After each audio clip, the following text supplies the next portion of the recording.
தெரியுமா?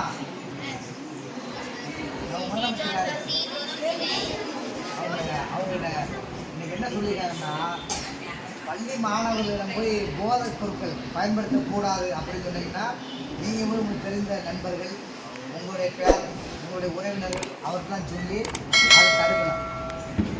இன்னைக்கு மது போதைப் பொருட்கள் எது சொல்லுவோம், போதைப் பொருட்கள் சொல்கிறாங்க. ஃபஸ்ட்டு சாராயம் ஆள்கள் ஆள்கள் குடிச்சாங்க லிவர் சிரோசிஸ் கல்லீரல் சுருங்கிடும். First kidney failure. அடுத்து மூளை கேன்சர், மூளை செயலிழந்தா என்னங்க, மூளை செயலிழந்தா நாக்கு பேச முடியாது, வராது, அப்படியே குளரும். புரியுதா? சாராயம் குடித்த உடனே என்னங்க, அந்த ஆள்கால் வந்து உடம்புல போய் ரத்தத்துல கலந்த உடனே என்னங்க சிறுமூளைக்கு பாதிக்கலாம். நம்ம சிறுமூளை பாதிக்கப்பட்ட நம்ம நேரம் நடக்கலாம். அது புரியாது எப்படி நடக்கலாம். அப்ப சமூகத்துல வந்து அப்படி நடக்கிறவங்க பார்த்து என்ன சொன்னீங்க, சமூக அந்தஸ்து கிடைக்குமா? இப்ப நம்ம எல்லாருமே ஒரு டாக்டர், இன்ஜினியர், கலெக்டர் சமூகத்துல நல்ல மதிப்போட வாழணும்னு நினைக்கிறோம். அதே ஒரு குடிச்சிட்டு எல்லாருமே சட்டமன்றங்கள் நம்ம குடியார பண்ணிட்டு ஓடிடும். அப்போ வந்து ஆள்கள் குடிக்கன்னு வச்சுக்க, ஃபர்ஸ்ட் வந்து சமூகத்தினுடைய ஒரு அந்தஸ்து வைக்கப்படுகிறது. உறவினர் நாளில் புறக்கணிக்கப்படுறாரு, வீட்டில் உள்ள குழந்தைகள் நாளில் புறக்கணிப்பு, அப்புறம் தாய் தந்தையர் புறக்கணிப்பு, குடும்ப மனைவி புறக்கணிப்பு. அப்போ அன்பு கிடைக்கின்ற என்ன செய்வாங்க, அதனால பார்த்தீங்கன்னா அதிகமாக குடிச்சு புறாம போய் சூசைட் பண்ணிக்கணும். ஒரு தருவன் பாரு அதிகமாக குடிகாரங்க வந்து மோஸ்ட்லி பார்த்தீங்கன்னா தற்கொலை எண்ணத்தை கூட்டும். ஃபர்ஸ்ட் வந்து அதிகமாக சாராயம் குடிச்சாங்க கல்லீரல் சுருங்கிடும், வயிறு வீங்கிடும், இறந்துருவாங்க. இப்போ ஏன் இந்த வயசுக்கு சொல்றேன்னா, நம்ம சினிமாவை பார்த்து குடிக்கிறது, சிகரெட்டு குடிக்கணும், ஸ்டெயில் எடுக்கணும். அது ஃபுல்லாக வந்து மனித உடலுக்கு தீமையை விளைவிக்கக்கூடியது. சாராயம் குடித்தாலும் இந்த நிகழ்வு. அப்புறம் கார்ஸ் புகையிலை பொருட்கள் அப்படியே கசக்கி வாய் வைக்கிறாங்க.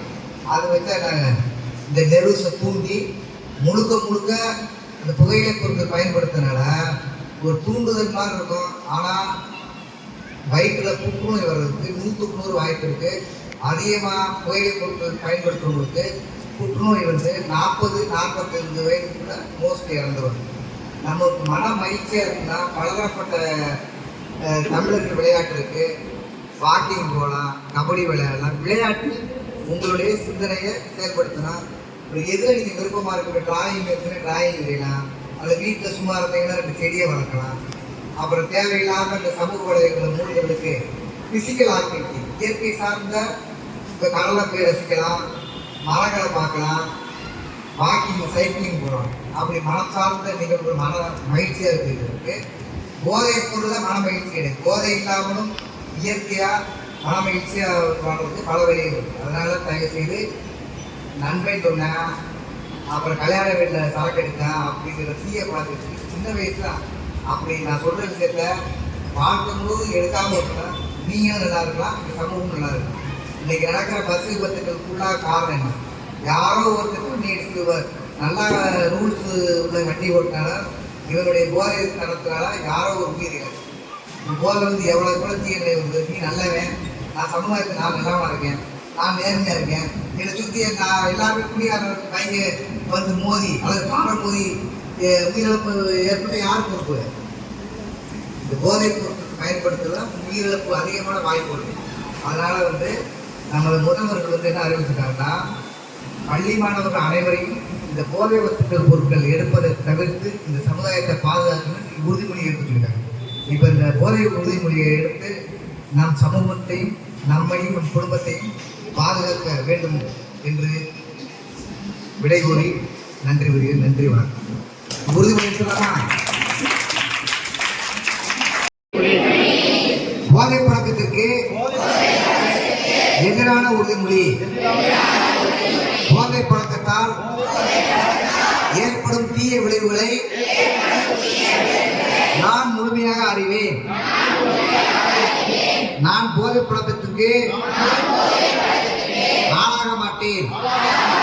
மேலும் எனது குடும்பத்தினரையும் நண்பர்களையும் போதைப் பழக்கத்திற்கு ஆளாகாமல் தடுத்து அவர்களுக்கு அறிவுரைகளை வழங்குவேன்.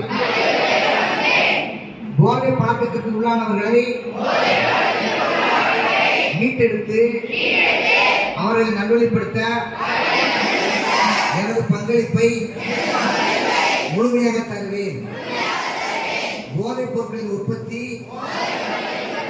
நுகர்வு, பயன்பாடு ஆகியவற்றுக்கு எதிரான தடுப்பு நடவடிக்கைகளின் மூலம் போதைப் பொருட்களை தமிழ்நாட்டில் வேறறுக்க அரசுக்கு துணையாக நிற்பேன்.